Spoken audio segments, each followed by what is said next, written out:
قبول الوصول وتمام كل سوء ومقبول وخير الشد فأتم بكل شر جلبة بكل خير لنا ولأبنائنا وأمهاتنا وجداتنا نخص خصوصا بصاحب هذا الكتاب كتاب تفسير النووي مرحلة شيخ الله له الفاتحة. أعوذ بالله من الشيطان الرجيم. بسم الله الرحمن الرحيم. الحمد لله رب العالمين الرحمن الرحيم مالك يوم الدين إياك نعبد وإياك نستعين اهدنا الصراط المستقيم صراط الذين أنعمت عليهم غير المغضوب عليهم ولا الضالين. بسم الله الرحمن الرحيم. هل أتاك حديث موسى إذ ناداه ربه بالوادي المقدس طوى اذهب إلى فرعون إنه طغى فقل هل لك إلى أن تزكى وأهديك إلى ربك فتخشى فأراه الآية الكبرى فكذب وعصى ثم أدبر يسعى فحشر فنادى فقال أنا ربكم الأعلى فأخذه الله نكال الآخرة والأولى إن في ذلك لعبرة لمن يخشى. أأنتم أشد خلقا أم السماء بناها رفع سمكها فسواها وأغطش ليلها وأخرج ضحاها أخرج والأرض بعد ذلك دحاها أخرج منها ماءها ومرعاها والجبال أرساها متاعا لكم ولأنعامكم. Bismillahirrahmanirrahim. Melanjutkan minggu kemarin, pekan kemarin yang ngomong budaya susah masih berubah-ubah. Jadi ngomong minggu itu dialog kan kebiasaan, berubah pekan susah. Tapi itu budaya. Ini nyatanya duluan dia lahir daripada kita sebenarnya. Pekan. Ya mudah-mudahan diampuni. Mudah-mudahan tidak termasuk man tasyabbaha biqaumin. Kabeh milik Gusti Allah. Pekan kemarin kita mengenal 3 malaikat kategori pencabut nyawa. Yang kita doa mudah-mudahan tidak kategori ditunggu oleh an-nazi'at. An-nazi'at itu yang mencabut dengan cara kasar.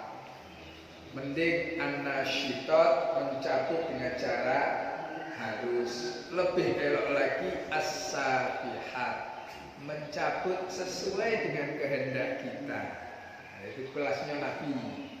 Sampai istilah Nabi Muhammad, nabi-nabi yang lain juga.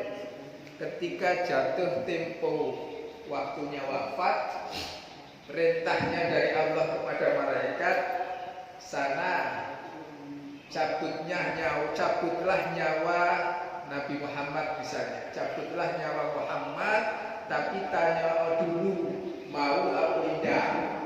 Kalau mau cabutlah, kalau tidak minta tambahinlah. Cuma itu kelasnya Nabi, cuma itu. Kayaknya ketetapan Allah itu bisa dirubah oleh kemauan para nabi, padahal itu bukan begitu. Itu adalah sisi kemuliaan yang diberikan oleh Allah Subhanahu wa taala kepada kita, kepada para nabi. Di dunia juga berlaku, di tempat kita juga berlaku begitu. Gitu. Kapan dia datang serahlah. Padahal yang ngomong begitu atasan kita. Karena kita dimuliakan, gitu. Serah. Gitu ya. As-sabihati sabha, malaikat yang mencabut nyawa dengan cara yang sangat baik, sangat lembut sekali. Turun dari langit sangat. Kita lanjutkan. Bismillahirrahmanirrahim. Hal ataka, adakah tidak datang kepadamu Muhammad hadis Musa, cerita Nabi Musa. Hai alaisa qad ataka, bukankah tidak, alaisa bukankah tidak, bukan ataka sungguh telah datang kepadamu, wahai ya asyrafal khalqi, wahai orang yang paling mulia, hadis Musa, cerita Nabi Musa. Hada ani'atu biro ityanuhu qabla hadal kalam. Hada, gambaran ini adalah ani'atu biro, digambarkan ityanuhu, datangnya cerita, qabla hadal kalam, sebelum omongan ini, sebelum cerita ini. Wa illa fal makna, kalau seandainya tidak, maka maknanya hal ataka ya akramar rusuli, apakah tidak telah datang kepada wahai akramal rusul, rusul paling utama, hadithu cerita Musa, ana ukhbiruka bihi, bahwasanya saya telah memberitakan itu kepadamu. Idnadahu rabbuhu, cerita tentang apa itu idnada, ketika datang idnadahu, ketika memanggil hu kepada Musa, sapa rabbuhu, Tuhannya Musa, bil wadil muqaddasi, di lembah yang disucikan, al muqaddas.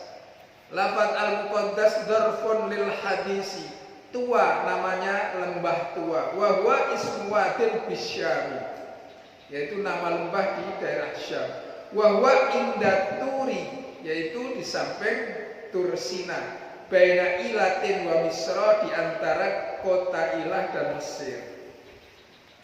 Wa innama sumiyat tua likathrati ma masyad, disebut sebagai lembah tua likathrati ma masyad, karena banyaknya sesuatu yang lewat alaihi, kepada lembah tersebut. Siapa yang lewat? Al-anbiya'u, para nabi. Qara'a Nafi' wa Ibnu Katsir wa Abu Amr bi dhammit ta'i, dengan dhammah ta, ghairu masnunin, dengan tanpa ditanwin, tua tanpa tanwin. Wa qara'a al-Baqir bi dhammit ta'i manunan, yang ditanwin. Wa ruwiya an Abi Amr wa bikasri ta'i, dengan kasrae ta. Nah, cara bacanya idnadahu rabbuhu bil wadil muqaddasi tiwa. Bisa tiga cara baca, tuan, tua, tiwa. Kita ikut yang ditulis di Quran, itu yang umum. Yang lebih banyak ulama yang mengikuti. Idhab ila fir'auna, maka perintah Allah kepada Nabi Musa, idhab, pergilah ke wahai Musa, ila fir'auna, kepada Fir'aun. Anil Hasan, diceritakan dari Imam Hasan, qala kana Fir'aunu alija, Fir'aun itu liar, min Hamdan, dari dataran Hamdan, wa anhu aidan kana min Asbihan. Diceritakan pula Fir'aun itu dari Asbihan, dari suku Asbihan. Tuluhu arba'atu ashbarin, panjangnya 4 ashbar. Wa huwa awwalu man ittakhadal qatqab, dia adalah orang yang pertama memakai terompah kayu, liyamshi fihi, untuk berjalan. Khaufan min ayyamshiya, karena khawatir kakinya itu berjalan ala lihyatihi, atas lihyah, jenggotnya, tidak tahu apa maksudnya. Wa qala Mujahid, bercerita Mujahid, kana min ahli Istakhar, Fir'aun itu penduduk Istakhar. Jadi macam-macam cerita namanya cerita. Wa qara Abdullah bercerita membaca sama Abdullah an idhab. Idhab an idhab di anna fin nidai ma'nal qauli. Innahu tagha karena sesungguhnya Fir'aun itu tagha. Tagha itu di atas maksiat. Kalau maksiat itu ya menjudi, minum. Tapi ditanya ngapa minum suko? Ngapa main judi? Ya hobi. Haram enggak? Haram. Nah, itu namanya orang maksiat. Kalau tagha itu tidak mengakui bahwa itu maksiat. Ngapa udah sholat? Sholat enggak penting. Nah, itu namanya orang tagha. Ngapa udah sholat? Malas. Jadi kata-kata malas dengan kata-kata sholat itu tidak penting, beda maknanya. Kalau sudah mengatakan bahwa sholat itu tidak penting, tidak wajib, itu namanya menghilangkan sifat kewajiban perintah Allah. Kenapa kamu tidak puasa? Tidak kuat, godaannya banyak. Kenapa tidak puasa? Tidak penting itu puasa. Apa itu puasa? Bikinan orang bodoh, itu tauhid namanya puasa.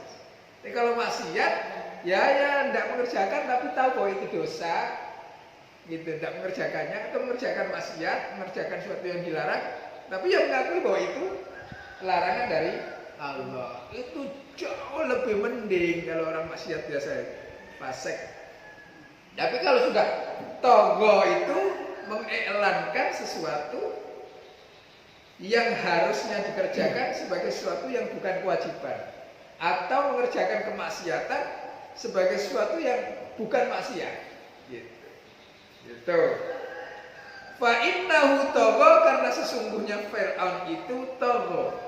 Sangat maksiat, lacut dalam bahasa Jawa. Ai tajawazal hadda alal khaliqi. Melewati batas alal khaliqi atas kemaksiatannya terhadap Allah. Wa alal khalqi dan melampaui batas kedolimannya terhadap makhluk.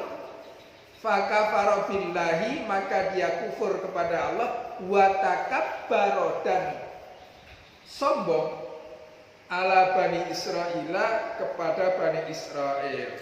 Fasta'baduhum istaf'ala yastaf'ilu. Fasta'badahum maka ia minta penyembahan dari Bani Israel. Minta disembah. Itu berlebih. Ada orang tidak mau nyembah kepada Allah, tapi ya sudah. Tapi kalau sudah minta disembah, fakul maka katakanlah ba'da ma ataitahu, setelah kau mendatangi Fir'aun, hal laka ila antazakka, adakah laka bagimu ila antazakka untuk membersihkan. Ai hal laka ya Fir'aun, apakah ada ya Fir'aun, wahai Fir'aun, sabilun jalan ila antaslaha untuk berbuat baik, fatawahhada untuk memperbaiki diri, fatawahhada billahi maka engkau akhirnya menafidkan Allah. Apakah engkau bisa berubah Fir'aun? Maksud Nabi Musa begitu. Rubahlah. Ini perkataan Musa kepada Fir'aun dengan cara lembut. Apa ya? Lupa saya. Fakul laka layyinun dengan bahasa yang layyin, yang lembut. Fir'aun yang begitu saja perintah Allah kepada Musa untuk menyampaikan risalahnya dengan cara lembut. Padahal Fir'aun itu sebejat-bejat manusia. Kepada Allah dia ngaku Tuhan, kepada makhluknya dia menyiksa apabila tidak mau disembah. Itu saja Musa ditemani oleh Harun kakaknya mengatakannya berdakwah dengan cara lembut. Makanya dulu ketika Harun ar-Rasyid didatangi oleh seorang wali, oleh seorang ulama pada waktunya, seorang pendakwah pada waktunya, pada waktu itu, seorang pendakwah tadi mengatakan kepada Harun, Raja, iya apa? Dulu itu raja enggak anu. Maksudnya khalifah itu enggak kayak sekarang takut pakai protokoler. Raja, khalifah, baginda, saya mengkritik Anda. Silakan. Kata Khalifah Harun ar-Rasyid. Khalifah Harun ar-Rasyid itu khalifah terpopuler pada masa kekhalifahan Bani Abbasiyah. Kalau Umar bin Abdul Aziz, khalifah terpopuler pada zaman kekhalifahan Bani Umayyah. Jadi Harun ar-Rasyid itu didatangi oleh ulama. Khalifah, izinkan saya untuk mengkritik Anda. Saya melihat pada diri Anda ada sesuatu yang keliru. Ya namanya manusia. Selagi manusia, maka al-khata' wa nisyan. Ada saatnya salah, ada saatnya lupa. Kalau sudah tidak pernah salah atau tidak pernah lupa, ya bukan manusia. Ya selagi manusia, ya mahalul khata' wa nisyan. Silakan kata Harun. Tapi saya mohon maaf. Kata si ulama tadi yang mengkritik tadi, saya akan mengkritik Anda dengan bahasa yang paling keras. Gitu. Karena menurut saya itu penting. Apa jawab Khalifah Harun? Adakah engkau tidak tahu bahwa saya itu dibandingkan Fir'aun lebih buruk mana? Kata Harun ar-Rasyid, ya lebih buruk Fir'aun lah. Bagaimanapun Anda masih bertauhid, bagaimanapun Anda tidak mengaku Tuhan, bagaimanapun Anda tidak pernah menghukum orang melebihi batas sesuai dengan undang-undang yang berlaku lah istilahnya. Jikalau aku lebih baik dari Fir'aun, sedangkan Fir'aun yang mendakwahkan saja Musa lebih baik dari engkau, yang engkau bukan Nabi, Musa adalah Nabi. Perintah Allah, dakwailah Fir'aun dengan cara lembut. Engkau tidak lebih dari Musa dan aku tidak lebih buruk dari Fir'aun. Kamu mau mendakwahkan itu kepadaku dengan cara kasar. Ketemu di mana? Berkata Harun. Akhirnya sang orang yang demonstrasi tadi balik kanan. Benar, Anda lebih pintar dari saya. Gitu, nggak jadi. Nah, itu dalilnya para kiai yang berbicara lembut ketika berdakwah, Mas. Tapi ya ada, namanya dakwah ada dua, Mas. Ada amar ma'ruf, perintah dengan cara elok, ada nahi munkar. Kalau amar ma'ruf baik ya susah, tidak ada yang mukul. Kalau nahi munkar saja ya susah, semua dipukul galuh. Jadi memang harus ada kerjasama di dua sisi mata uang. Ya, itu dalilnya begitu. Jadi ada dalilnya. Maka ya, rombongannya Mbah Maimun Zubair, rombongannya Pak Quraisyiha, rombongannya siapa? Syafi'i Ma'arif. Itu orang-orang yang pakai dalil. Rombongannya Habib Rizik Syihab pakai dalil yang satunya lagi, harus ada nahi. Ya semuanya punya risiko. Yang lembut dikatakan cemen, yang keras ya musuhan dengan pemerintah. Itu risikonya, tidak harus diterima. Kita lembut cemen yang, tapi keduanya penting. Gitu. Ya, orang tua suami istri, kedua-duanya mukul galuh sama. Anak mesti minggatkan. Keduanya lembut galuh, bujak galuh. Nah, ini harus ada yang kerasnya, harus ada yang lembut. Ini namanya sisi dakwah itu amar ma'ruf nahi munkar. Gitu. Ya. Fatawahhada billah wa Qur'ana fi wa Ibnu Katsir bi tasdidiz zal. Hal laka ila an tazakka. Hal laka ila an tazakka. Saya tidak hafal, gini tidak hafal. Memang harusnya ditulis nanti dibaca. Tapi yo ngerepoti jamaah, ya kayak jamaah baca Quran yang umum, kita baca Quran yang tidak umum dianggap sesat. Yang salah siapa? Yang salah yang ngerti. Karena memang perintahnya Ali bin Abi Thalib, berbicaralah dengan umatmu sesuai dengan kadar ilmunya. Ya bayangkan kalau kita ngomong dengan anak kita yang kelas TK, menurut teori mana bingung dia. Adik, ayo berdiri deh, berdiri ayo kul huwallah. Menurut teori mata tajwidnya bubar. Ya, bikadri uku lihim sesuai dengan akal mereka. Gitu. Yang salah yang pinter. Wa ahdiyaka, dan aku tunjukkan kepadamu ila rabbika, jalan menuju Tuhanmu. Ai wa hal ata'uka ila ma'rifati rabbik. Maksudnya, akankah aku ajak engkau ila ma'rifati rabbika, kepada mengetahui ma'rifat kepada Tuhanmu, bil burhani, dengan burhan. Fata'arifuhu, maka engkau akan mengetahui Tuhanmu. Fatahsya, lalu engkau takut kepada Tuhanmu.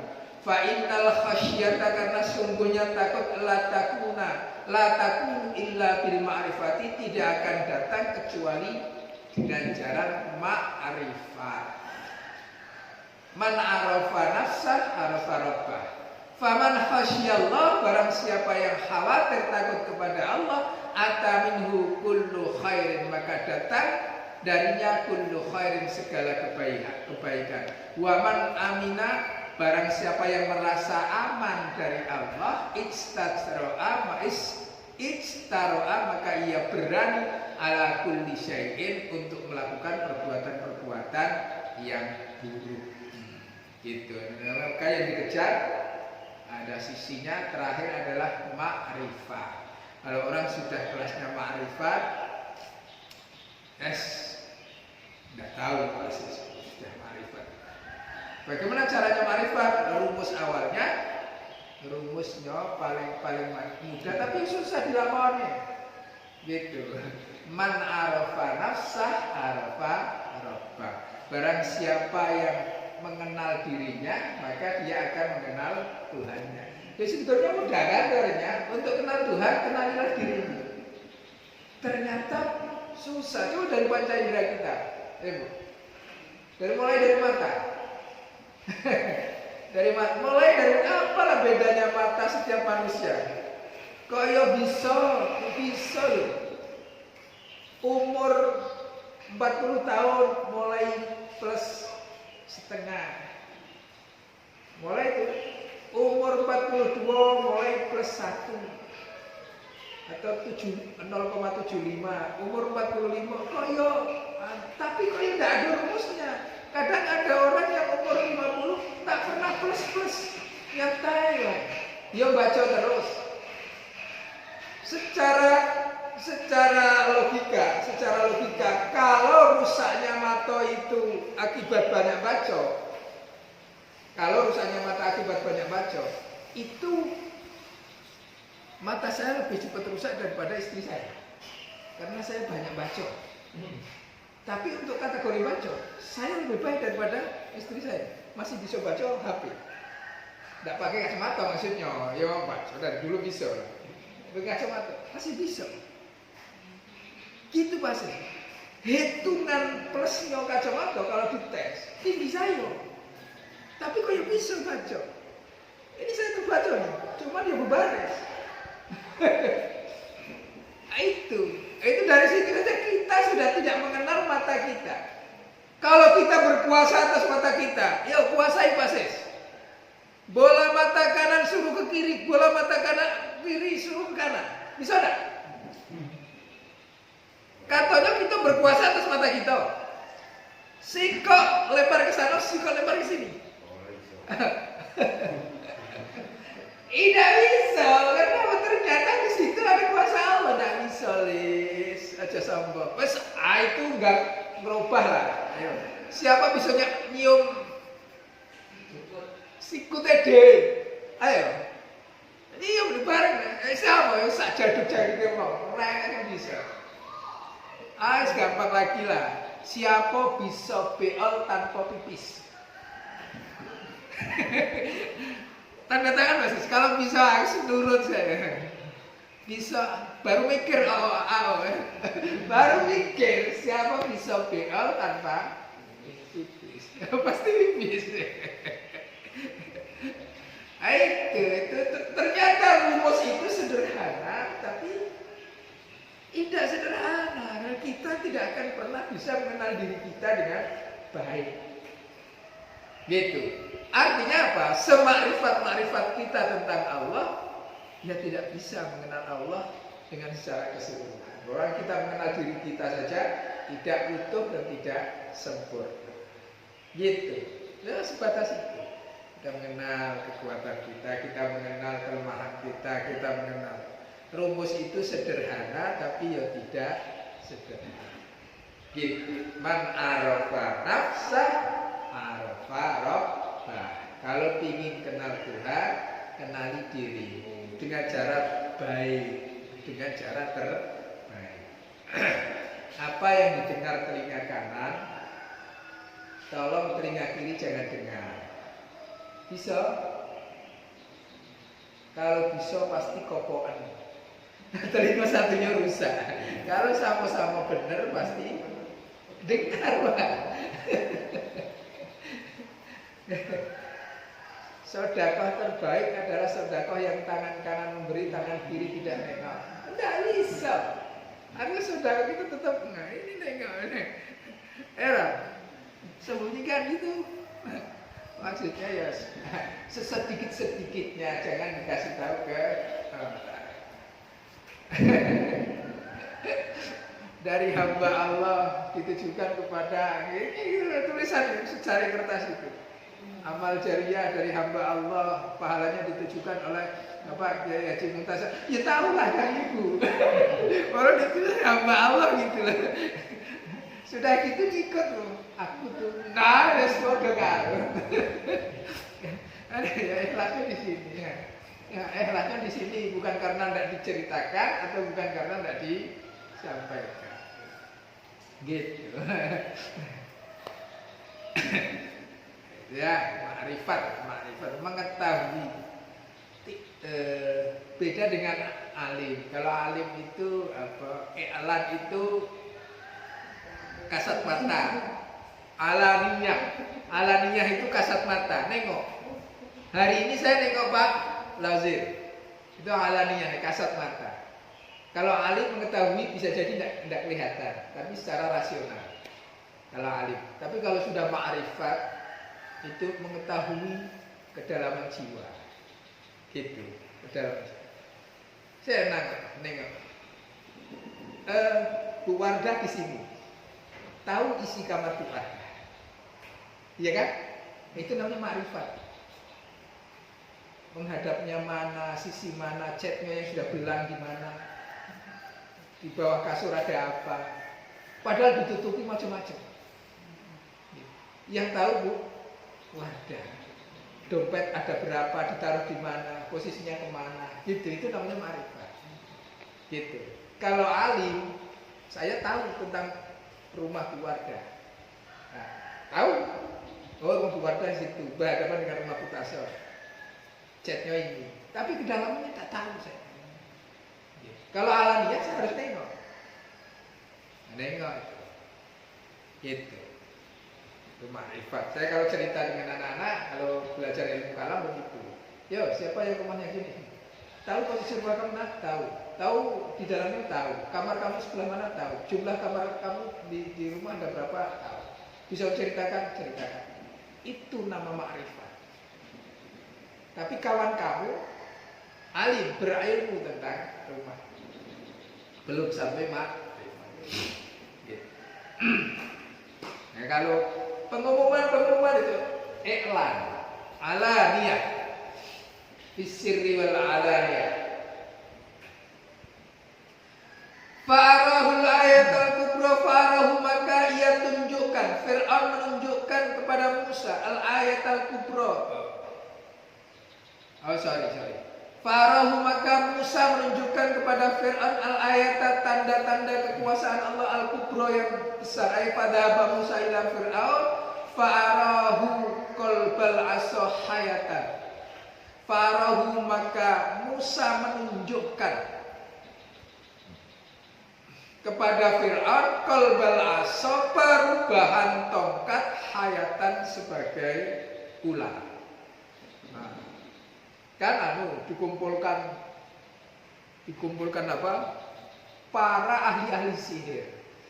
Zamannya Nabi Musa, setiap nabi itu punya zaman masing-masing. Zamannya Nabi Yusuf, itu kehebatan orang ditunjukkan kepada ahli perbintangan dan permimpian. Maka Nabi Yusuf memiliki keutamaan, salah satu mukjizatnya adalah mentakbir, mentakwilkan mimpi. Gitu. Itu namanya itu. Modelnya kayak gitu. Zaman Nabi Musa orang ditengarai kehebatannya ketika dia bisa sihir. Sehingga ahli sihir banyak pada waktu itu. Ketika Nabi Musa berdakwah kepada Fir'aun, dikumpulkan ahli sihirnya Fir'aun.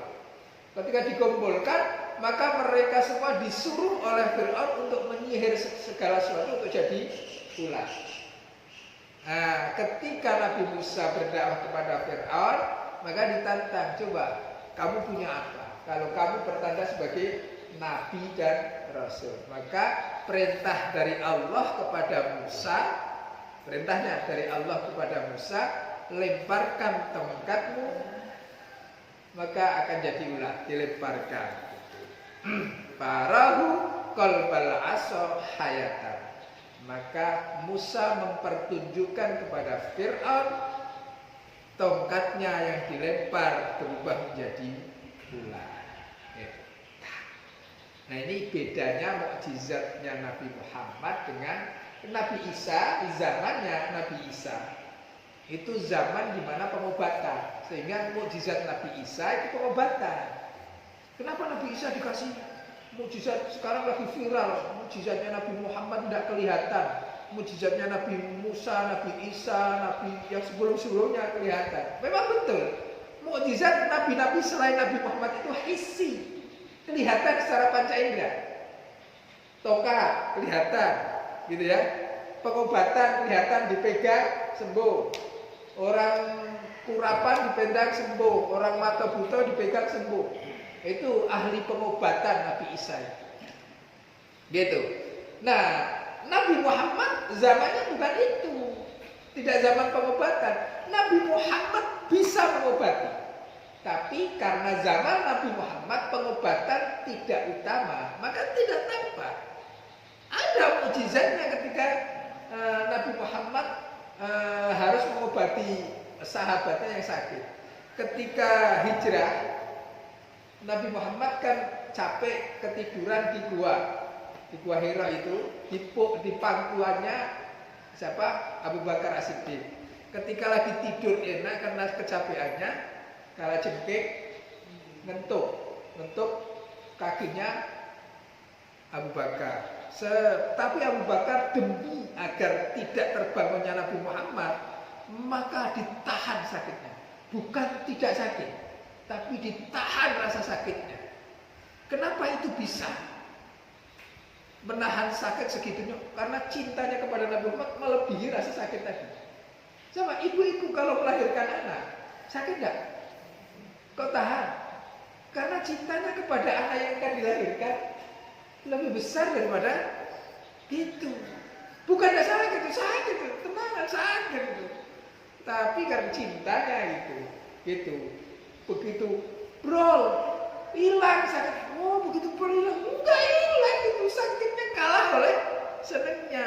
Nengok anaknya nangis, nengok anaknya ngoek, ya Allah. Perjuangan selama 9 bulan itu sempurna di hari itu. Yaitu begitu gede jengkeli kan gitu kan, lebok gimana gitu. Nah, itu. Nah, begitu ketika Abu Bakar Abu bengkak kakinya karena racunnya kalajengking itu, ngantuk itu, menyengat itu, Abu bengkak gitu. Terbangun Nabi Muhammad, Abu Bakar baru merasa kesakitan. Aduh, tanyalah sama Nabi Muhammad, ngapa dia senang kalajengking? Kok takut Anda bangun. Oleh Nabi Muhammad ditegakkan, lidahnya ditegakkan di sini, oleskan, sembuh, hilang. Itu mukjizat.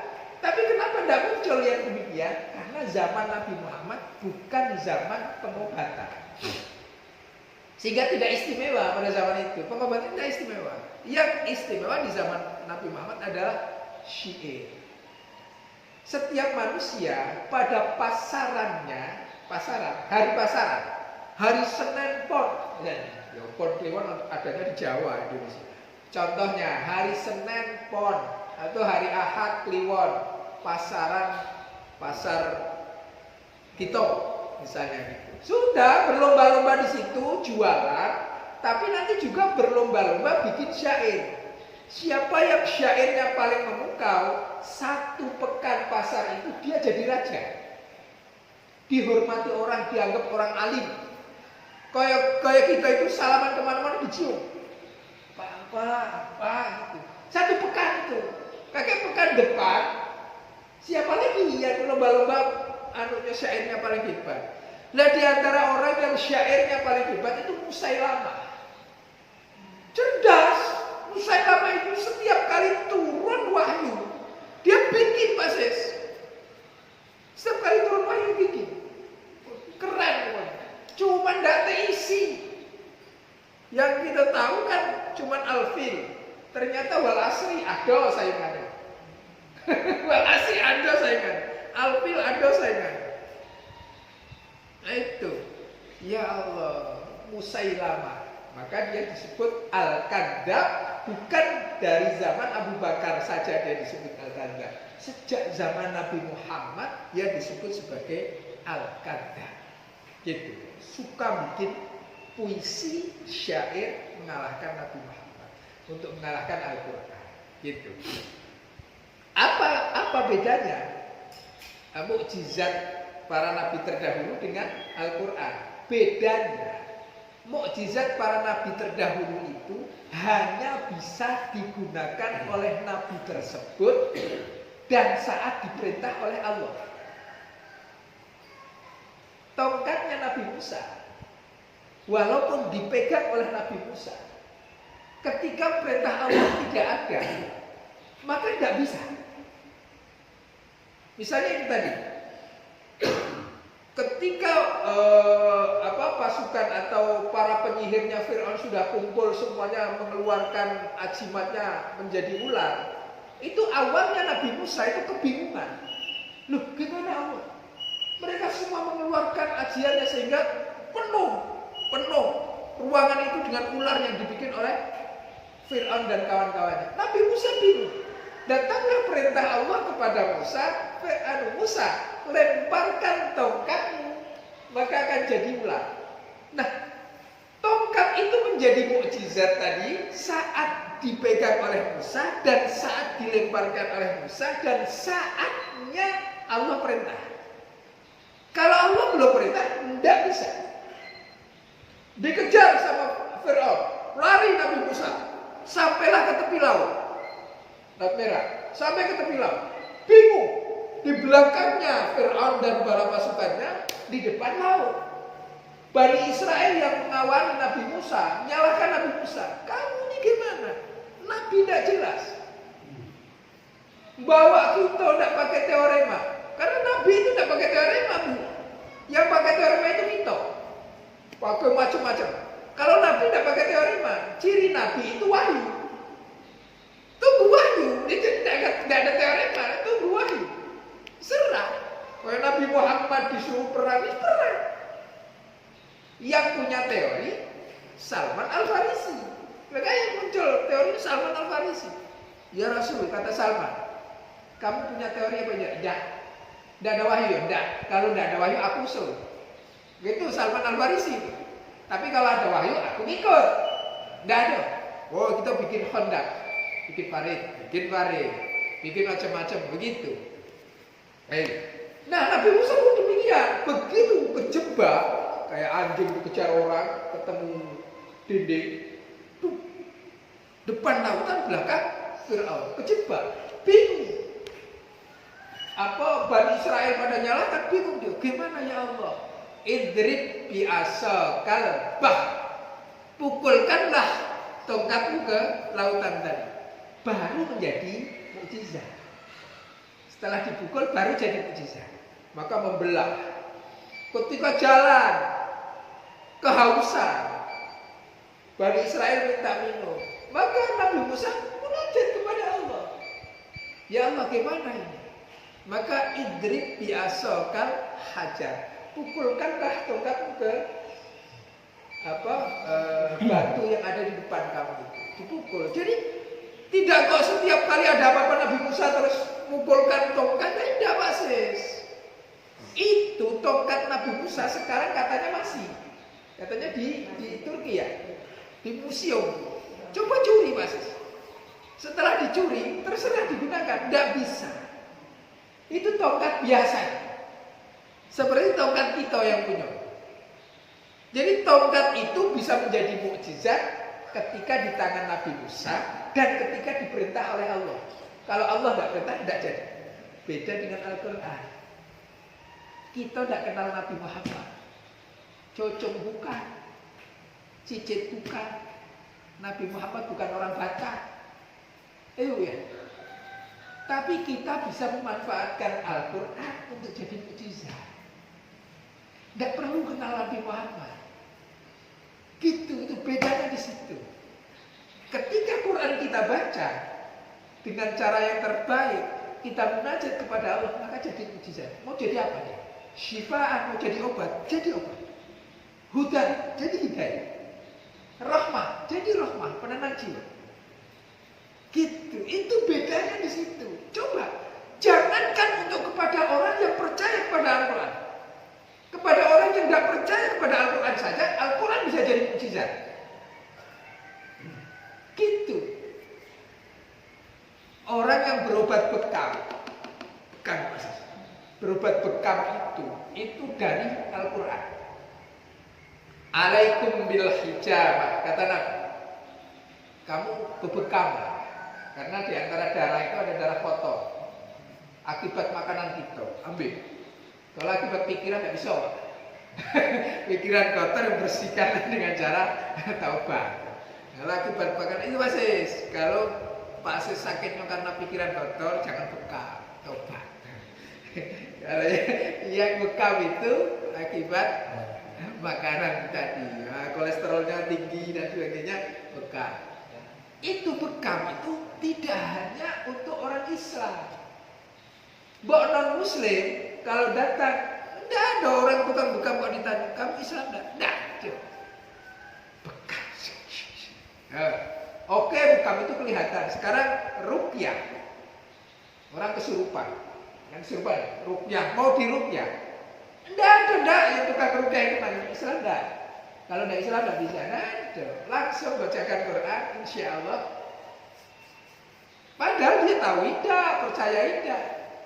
Itu mukjizatnya Al-Quran. Ghairul hissi. Apalagi kita yang percaya. Gitu. Kita percaya. Ngerti tidak? Percaya baik. Itu ya. Jadi kalau ada orang bilang Muhammad itu tidak nabi, tidak rasul karena mukjizatnya tidak jelas. Justru mukjizat Nabi Muhammad bersifat total dan bisa digunakan oleh siapa. Tidak hanya Nabi Muhammad. Saya bayangkan macam mana kalau Nabi Muhammadnya yang mengobati orang pakai Al-Quran. Sedangkan kita yang pakai Al-Quran untuk pengobatan saja bisa. Apalagi kalau Nabi Muhammad. Ya Allah, tahu maksud, tahu cerita, tahu ini. Ya. Ipin laku, ipin. Tapi khusus untuk orang mu'alaf. Keren gitu. Ini kuncinya percaya. Tidak ada orang sakit mu'alaf. Mu'alaf bukan. Murtad, orang murtad. Disuruh minta air dingin, air yasin. Bukan nyari sayur, nyari orang mu'alaf. Ini tipin lah. Yang bikinin ipin. yang baru bisa baca Yasin tebak-tebakan. Bikinilah pada air kedua sembuh. Ya sembuhkan Allah. Itu namanya salah satu bukti bahwa Al-Quran bisa menjadi mukjizat. Jangankan untuk orang yang percaya, orang yang tidak percaya saja bisa. Gitu. Fakadzdzaba, maka Fir'aun mendustakan Musa bil qalbi wal lisan, baik secara qalbi, hati, wal lisan, dan lisan. Wasamma mu'jizatahu sihran, dan ia menyebut mukjizatnya Musa sebagai sihir. Wa asa, dan mendurhakai. Wa asallaha ta'ala, dan mendurhakai Allah Ta'ala bidharit tamrati ba'da ma'alima sihatal amri, dengan mempertontonkan kesombongannya ba'da ma'alima sihatal amri, sesudah ia ketahui kebenaran perintahnya Nabi Musa. Haitsu istaro'a ala ingkari wujudi rabbil alamin, ketika ia berani untuk mengingkari wujudnya Tuhan yang mengatur alam. Summa adbara, kemudian ia berpaling, insarafa'an Musa, berpaling dari Musa. Wa arada, dan menolak anil imani, dari iman. Yas'a, dan lari. Yastahidu, beristihad. Fi makayidati Musa, di dalam menipu Musa. Wa fi mu'aridatil ayati, dan di dalam mengingkari tanda-tanda kebesaran Allah. Fahasyara, maka ia kemudian mengumpulkan tukang sihir. Aifa jama'a as-sihrata bisyarti lil mu'aridati, yang mengumpulkan ahli sihir bisyarti lil mu'aridati, dengan syarat untuk menentang, menolak Musa. Fanada, maka ia bikin pengumuman fil majma'i, di dalam tempat kumpul, binafsihi, dengan dirinya, au biwasitatil munada, atau dengan perantara orang yang mengambil. Faqala, maka Fir'aun berkata, ana rabbukumul a'la, saya Tuhanmu yang paling tinggi. Ai la rabba fauqi, tidak ada Tuhan di atasku. Fahadahullahu, maka Allah mengambilnya. Nakalal akhirat, siksa di akhirat, wal ula, dan siksa di dunia. Siksa di akhirat nanti. Siksa di dunianya apa? Ditenggelamkan. Ai fa'adzabahu Allahu fil akhirati bil ikhraqi bin nar. Allah menyiksa Fir'aun di akhirat dengan cara dibakar di api neraka. Wa fid dunya, dan di dunya bil ighra'i bil ma'i, dengan cara ditenggelamkan di dalam air laut. Wa qila fa'aqabahu Allahu bi kalimatihil akhirah.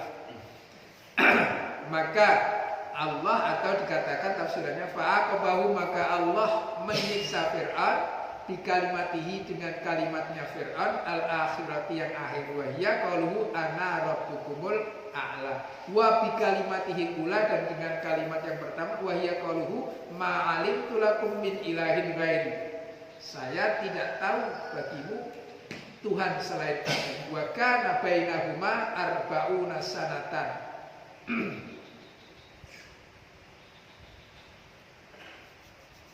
Antara pernyataan pertama dengan kedua, arba'una sanatan, 40 tahun. Fallahu ta'ala yumhilu wa la yuhmilu, Allah menunda-nunda, membiarkan, dan tidak segera menyiksa Fir'aun. Inna fi dzalika, sungguhnya di dalam ini kisah, ai fi qissati Fir'aun, dalam kisah Fir'aun, la'ibratan, ada petunjuk, la'idatan, ada mau'idah, liman yakhsha, bagi orang-orang yang khawatir, takut kepada Allah. Wa dzalika ayat at-tamroda, untuk mengaku atau sombong Allah Ta'ala, kepada atas Allah Ta'ala. Wa takdziba, dan mendustakan di anbiya'ihi, kepada para nabi-nabinya Allah. Khaufan min ayyan zalabihi mana zalabi Fir'aun, karena takut dari apa yang turun kepada mereka atau kepada kita, apa yang turun terhadap Fir'aun. Jadi ini, cerita ini diberitakan oleh Allah kepada Nabi Muhammad untuk ibrah kepada kita. Jangan sombong, jangan logo, jangan Kalau memang kita belum bisa beribadah dengan cara yang terbaik, maka ikutilah saja apa yang ada. Bahasa saya kalau kepada rekan-rekan ini, kalau apa yang kita lakukan itu maksiat, jangan pernah mengatakan bahwa apa yang kita lakukan itu bukan maksiat. Gitu. Contoh, Pak Sis sedang berada di dalam dunia apa bahasa sekarang itu Pak Sis? Kontraktor. Iklim kontraktor di Indonesia macam itulah Pak Sis. Sisap-sisip. Ketika itu harus dilakukan dan kita tidak mampu untuk menghindari itu, kita melakukannya karena kelemahan kita. Ya tidak mampu menentang, gitu ya, tidak mampu menentang. Jangan pernah mengatakan bahwa tidak apa-apa itu, jangan. Saya bermohon maaf kepada Allah itu memang dosa. Saya belum mampu menghindari. Begitu. Gitu. Jadi itu misalnya contoh. Kita masuk dunia politik. Sistem perpolitikan di Indonesia belum sepenuhnya sehat. Kita memaklumi. Karena sistemnya merubah sistem memang Amerika butuh 100 tahun untuk menata itu. Indonesia baru belajar dari 2098 dan itu pun naik turun tidak karuan gitu. Dibentuk KPK, dibentuk ini, dibentuk itu, yang membentuk juga dari kita ke kita, yang membuat undang-undangnya juga dari kita ke kita. Jadi sistemnya memang susah. Dibutuhkan orang baik berada pada waktu baik gitu. Sekarang ini kan ada orang baik tapi berada pada sistem yang kurang baik gitu. Masih mending orang kurang baik berada pada sistem yang baik. Yang orang kurang baik itu akan tertanam jadi baik. Tapi sebaik apapun orang, ketika masuk dalam sistem yang tidak baik, maka efeknya ya tidak bisa berbuat apa-apa. Yang malaikatnya dikit, banyak iblis di sistem gitu. Nah ketika itu terjadi, maka jangan pernah meniadakan kedosaannya ini tadi. Ya saya mengaku itu dosa, tapi saya tidak mampu untuk menghindar gitu. Tapi kalau kita tidak apa-apa itu, tidak dosa itu, nah dumo, barang itu dumo, namanya lowon. Tidak apa-apa itu, sedikit baik, ya suap-suap dikit lah. Ya suap-suap, dikit banyak ya suap. Oh itu milik negara juga. Ada kita ngambil sesuatu yang bukan milik kita, milik negara. Memang bukan milik Bu Jubir, tapi aku petik misalnya di jalan, petik misalnya. Wah itu bukan milik Bu Jubir juga, tapi kan bukan milik kita. Ya akui bahwa itu dosa. Kepingin Pak, ya pingin Pak, tapi akui bahwa itu dosa. Gitu. Kadang kita enggak takut keustatan kita. Kenapa enggak bersifat? Kantor saya enggak boleh bersifat. Jadi itu salah. Wah dikit enggak apa-apa lah. Gitu. Ya. Main di bulu tangkis. Ya namanya main di bulu tangkis itu paling kecil bolanya itu yang kalah bayar. Itu judi. Yang kalah bayar. Main itu. Yang kalah bayar. Itu dari dulu. Yang kalah. Saya baru setelah Diman itu ada perkumpulan bulu tangkis, enggak kalah menang bayar bareng. Gitu ya. Dulu itu paling kecil kalah bayar. Oh enggak apa-apa itu udah judi, jangan. Ya itu judi. Tapi ya piye sistemnya gitu. Kita lah DWA kan enggak bisa, enggak ada kawan main. Enggak ikut main, dia kepingin main. Dia sudah akui bahwa kalah bayar itu ya judi. Gitu. Jadi jangan. Kita lagi niat nyumbang ya? Hah? Nyumbang apa? Kan istilahnya kebersamaan karena aku kadang kita nyumbang. Pokoknya jangan dikelak-kelakkan, kalah bayar. Gitulah. kawan-kawan saya memahami saya kalau masalah tambahannya. Kalau di Jambi gimana tambahannya memahami saya. Kan ada main. Nah, terus ayo tambahan duit. Ayo yang kalah bayar, bukan hanya bayar duitnya, tapi ada taruhannya minuman misalnya atau apa. Kawan-kawan saya paham saya. Enggak. Kalau double pasangan saya nomborin saya. Kalau kalah, kalau menang ambil dia, saya nggak ikut, saya main kayak itu saya masih bisa menghindari. Tapi yang kalah bayar bola itu tidak bisa. Ya saya ngakui mas, tidak bisa. Begitu ada grupnya MAN 2 Kota Jambi, saya yang megang bolanya, nah gitu. Saya punya peranan. Itu pentingnya menjadi penguasa politik masih. Pentingnya di situ. Bermain politik itu fardu kifayah, gitu kan? Nah fardu kifayah efeknya lebih bagus daripada fardu ain. Sholat, dosanya kita ambil dewe. Kalau orang lain nggak ambil dosa kita. Tapi kalau kita menjadi pemimpin politik, kalau dosa orang lain kena.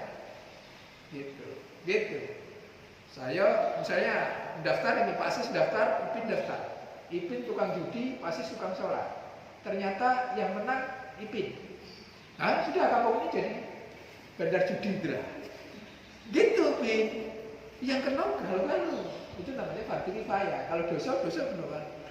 Karena itu orang berjuang politik itu pentingnya di situ. Harus ada orang baik yang masuk di ranah politik. Fardu kifayah. Itu. Nah, itu cerita Nabi Musa itu adalah bukan sekedar cerita. Cerita Nabi Yusuf juga bukan sekedar cerita.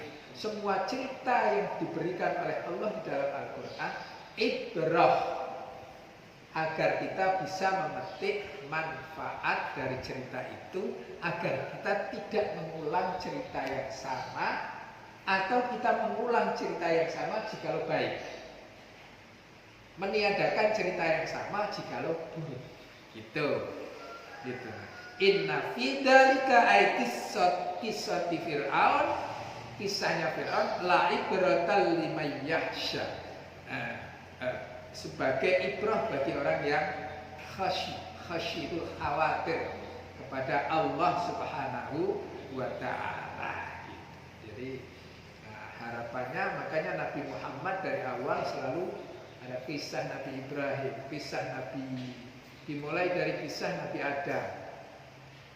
Kisah Nabi Adam bahwa perebutan terhadap calon istri itu sudah ada dari dulu.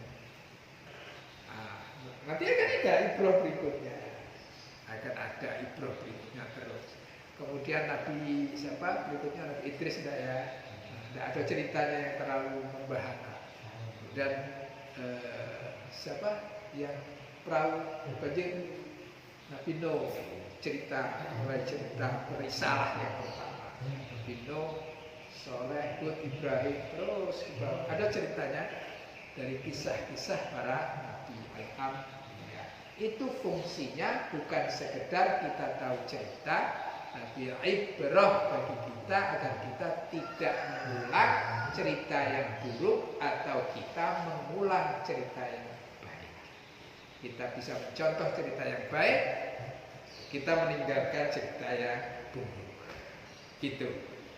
Saya kira itu puasa batal Bu. Saya kira itu kalau ada yang akan disampaikan monggo. Ini timnya cuma 5 orang, tetapi yang kita bawa itu timnya itu 12 orang. Jadi yang kita bawa itu tentunya orang-orang pejabat. Jadi yang kita lakukan itu kan berarti dosa ya. Kan dia tidak turun, tapi dapat kesuciannya. Lebih dari kita. Nah, kemudian yang nanggung itu apa? Itu unjuk. Kalau saya berarti dosa itu kami juga kan kami yang bawa, kami yang Sama masih. Ini kejadian kan, Iya. pindah ke dulu. Orang dikasih yang dua. Gimana caranya yang dua? Kalau nak jujur, mau jujur. Kamu jujur, ya bagilah yang 4 yang 2 ya biar bisa cari. Tapi kayak tidak adil. Gitu. Nah, cuman akhirnya dimanipulasi. agar yang 4 itu terbagi 6. Apakah itu dosa? Jangan aku itu benar. Jangan aku itu benar, tapi demi kemaslahatan umat. Ada hukumnya. Darul mafasid muqaddamun ala jalbil masalih. Menghindari kerusakan jauh diutamakan daripada menuju kebaikan. Gitu. Jadi apa sih masalahnya? Kakek 2 guru ngaji ika berhenti merajuk. Sama ngajarnya aku gak dikasih, ya kau dikasih gitu. Ya, itu ya kadang saya dengan Pak RT itu cuma paling ya kita manipulasi gitu. Tapi jangan mengatakan bahwa itu kebenaran. Gitu. Ya ini demi kemaslahatan. Naik mobil nih, saya sopir, bawa mobil bus, jamaahnya ada 30. Nah, tahu-tahu di depan saya melintang sepeda motor, swing. Kalau saya lajukan tumbur, motornya mati. Kalau saya kelokkan ke kanan, jurang. Mobil saya masuk jurang. Mana yang harus saya pilih?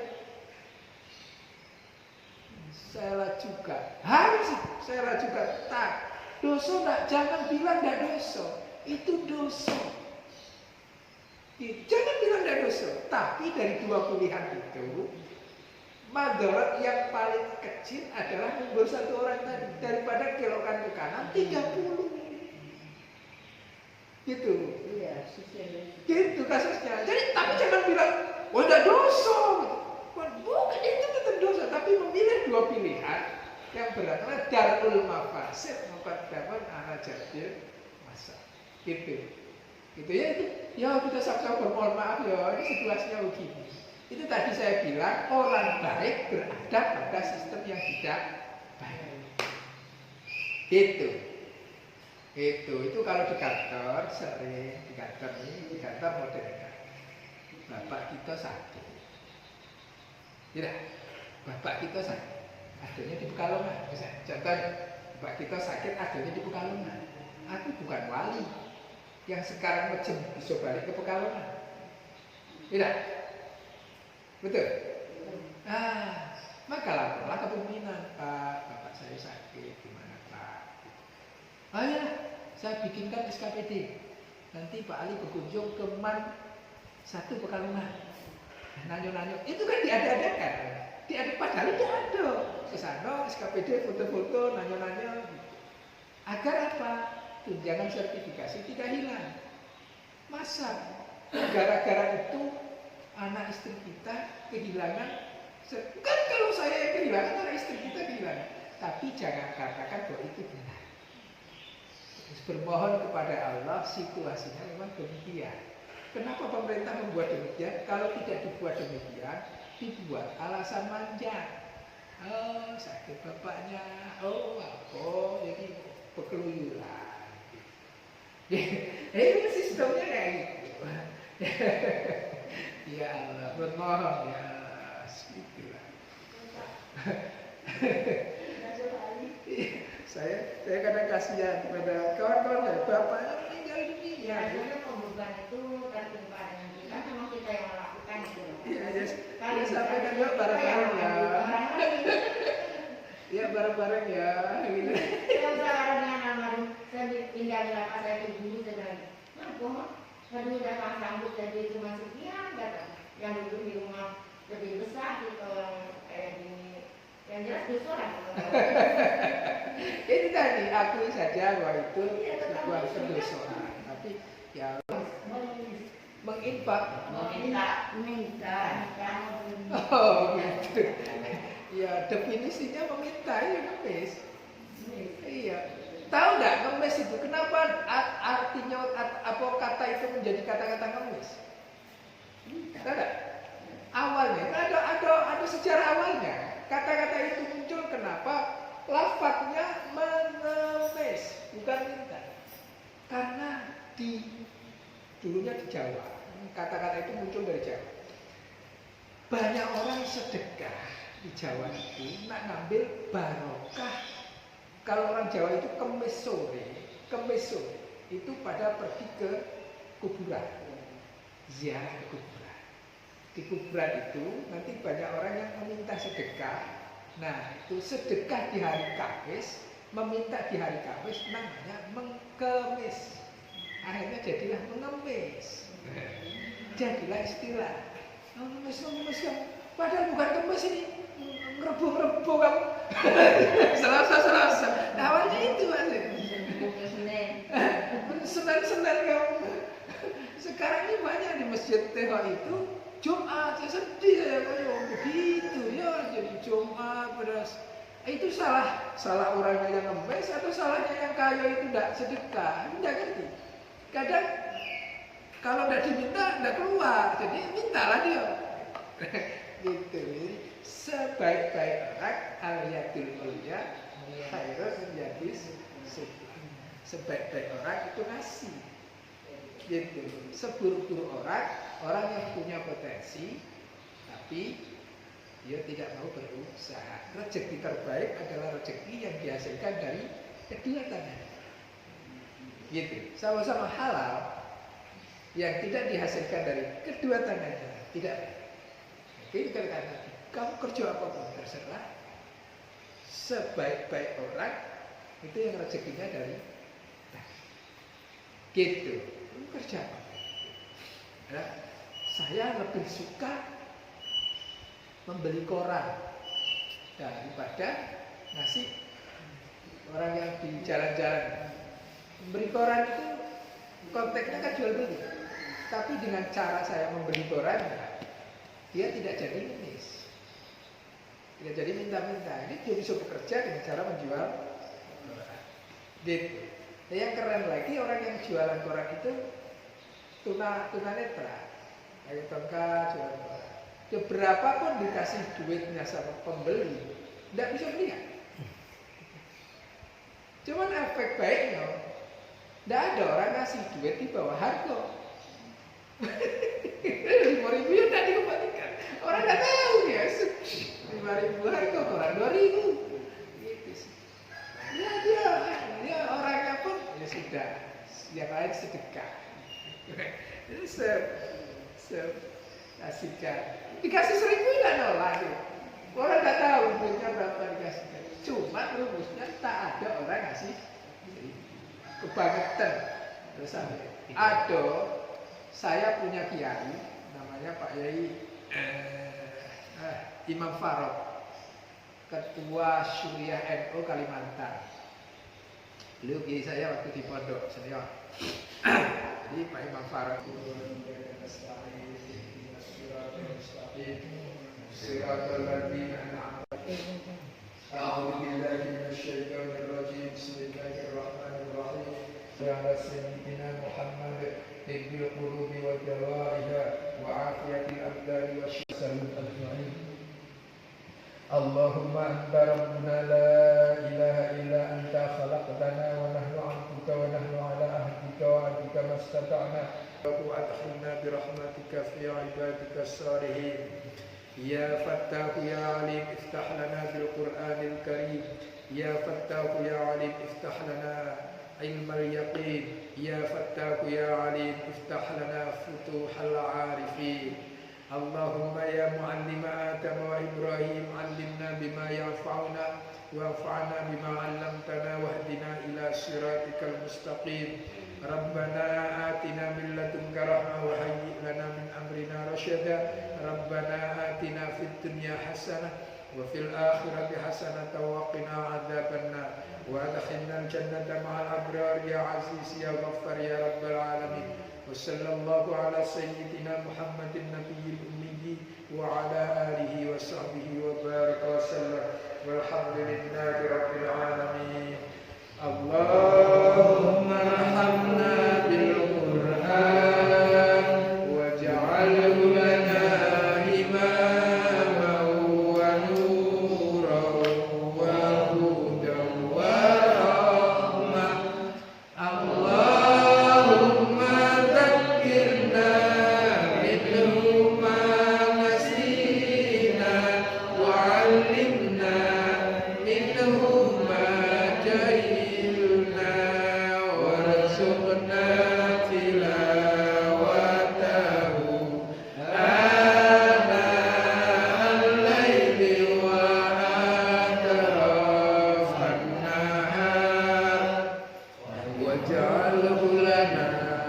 hujjatan ya